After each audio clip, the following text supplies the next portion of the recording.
frontage ninyo in the future. Nandito po tayo sa opposite side ng property. Itong mga saging na to, property line na po natin yan. Another farm lot po, 2.6 hectares.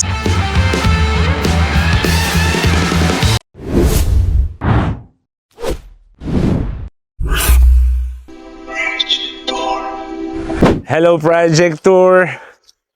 Good day po sa inyong lahat. Once again, bumalik po tayo dito sa May Hermosa, Bataan. So another farm lot po, 2.6 hectares of farm property dito sa area, no? And potential po ito na gawing resort. And isa sa mga maganda dito, actually medyo mataas na po yung acquisition ng mga lot property dito. Pero itong property na to, binibenta lang po siya for as low as 2,800 per square meters. Karamihan po ng mga lot owner dito is mga politician na rin. Okay, kaya maganda po yung potential ng property na to in terms of development. Future development niya. So, ang property line po natin, yan, nandito po tayo. Actually, dike po ito. Dike. And sa kabila, opposite side po ng property, dike din po siya. And from here, siguro mga nasa around 500 to 600 meters po from National Highway. So, pakita ko lang po sa inyo yung property line natin. Ito po yung property. Marami na siyang mga mangga na pwede na ninyong i-harvest.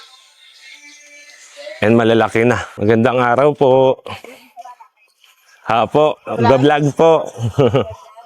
So, yan. Hello po. Okay. Ito po. Ito yung property line natin. Dito. Start po dito. Yan. Ito po yung pinaka-moon po natin. Okay, and then hanggang doon, ayan.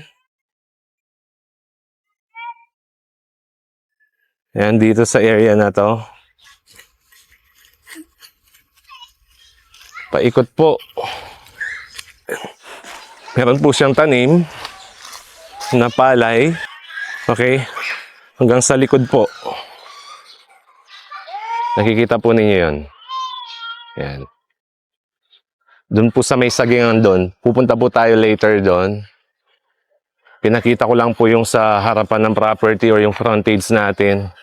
Siguro yung frontage nito mga nasa around more or less mga nasa 80 to 90 meters.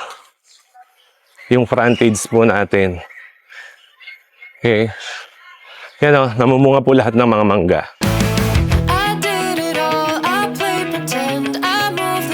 Alam naman po natin yung potential growth ng Hermosa, Bataan. Nowadays, in terms of government infrastructure project, no? Marami pong mga bubuksan na mga bypass road.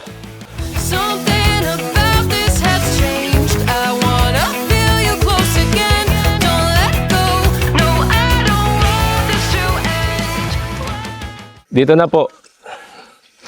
Yung property line natin. Itong way po na to,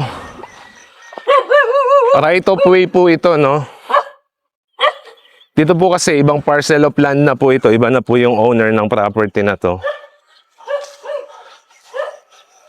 Papasok po tayo.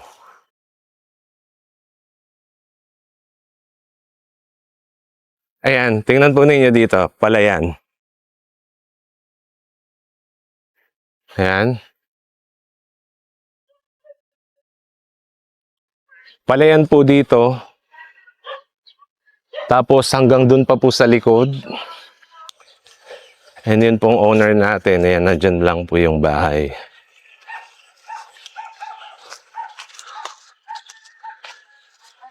Ayan. Tapos dito sa area na to, Kasama po itong property na to. Ayan, may mga talong po tayo dito. May tanim na mga talong. Kaso mga palitin na yung mga pananim natin na mga talong, no? And dito sa area, as in, cultivated po yung property. Tinataniman naman po siya ng rice, ng palay. Okay? Then ipapakita ko po sa inyo yung future development dito sa likod ng property din. Meron din po tayong magiging access in the future. May mga project po dito yung LGU natin. Okay? Tapos, dito na po, nasa property line pa rin po tayo by the way. Yan, hanggang dyan po sa may mga sagingan. Pupunta po tayo sa may mga sagingan. Tapos, kung nakikita po ninyo, doon sa dulo na yun, yung corner na yun, yung may mangga sa corner, yung pinaka last mango na natatanaw po ninyo. Yan, hanggang doon po yung boundary ng property natin. Tapos, kami din tayong pwedeng gawin dito. Yung tipong mga tires natin na hindi na nila, yan, napansin ninyo may motor na dumaan, kalsada din po yan. Going National Highway po. Okay? Tapos hanggang dito po sa may mga sagingan. Tingnan po ninyo dyan sa kabila. Ganyan po kalawak yung property natin. Tapos later, magpapalipad po tayo ng drone natin para mas ma-appreciate po ninyo yung aerial view ng property na to. So, hindi na po siguro tayo makakarating doon kasi medyo malabong po yung palay. Papakita ko na lang po sa inyo yung ginagawang development dito sa area.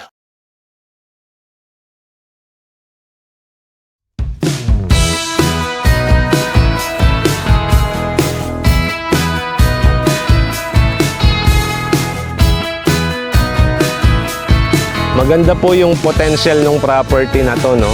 Lalong-lalo na dun sa mga gustong mag-land banking. Okay, and malalaki na.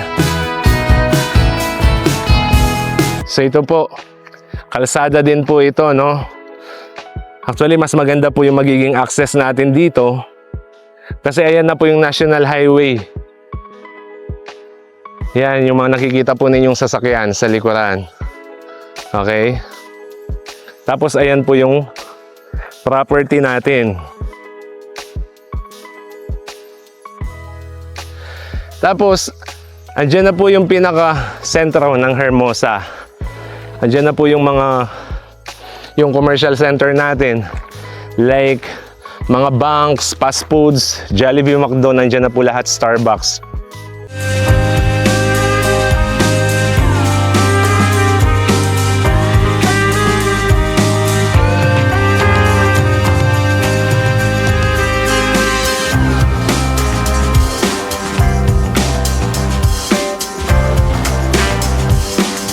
Maganda po yung potential ng property na to, no?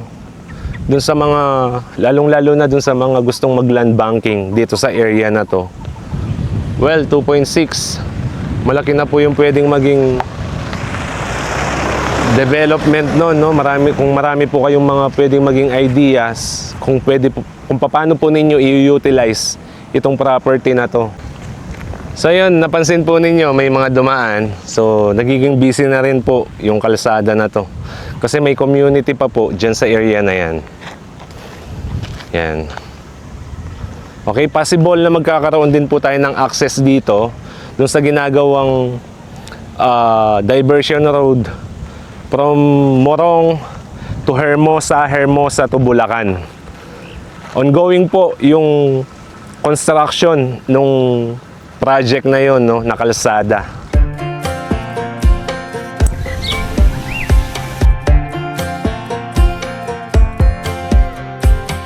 Last time we talked, you had nothing to say.